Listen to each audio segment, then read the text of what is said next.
Pasca dipolisikan kasus cabul, Sekdis Pariwisata Maluku bolos ngantor. Sekretaris Dinas Pariwisata Provinsi Maluku Salmin Saleh tak masuk kantor pasca dipolisikan terkait kasus pencabulan terhadap anak di bawah umur. Hal itu dikemukakan oleh salah satu pegawai yang bertugas di meja tamu kantor Dinas Pariwisata Provinsi Maluku.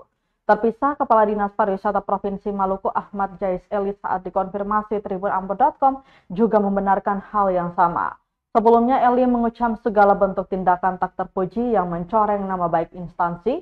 Meski begitu, dirinya tidak bisa mengambil keputusan sepihak sebelum meminta klarifikasi dari terduga pelaku, Sekretaris Dinas Salmin Saleh. Untuk itu, Tribuners akan dibentuk tim investigasi internal untuk mengusut permasalahan tersebut. Diberitakan sebelumnya, Sekretaris Dinas Pariwisata Provinsi Maluku Salmin Saleh dilaporkan atas kasus pencabulan terhadap anak di bawah umur. Pelaporan itu dilayangkan kakak kandung korban AS ke Mapolresta Pulau Ambon dan Pulau-Pulau Leyase dengan nomor LP-B-9-2024-SPKT-Resta Ambon-Polda Maluku tertanggal 7 September 2024.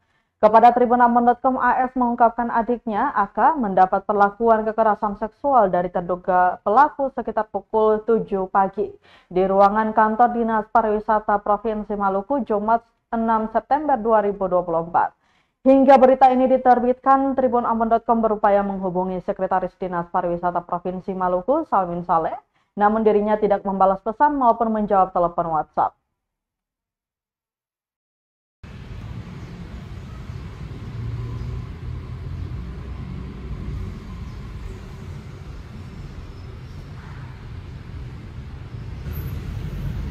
Download Tribun X sekarang, menghadirkan lokal menjadi Indonesia.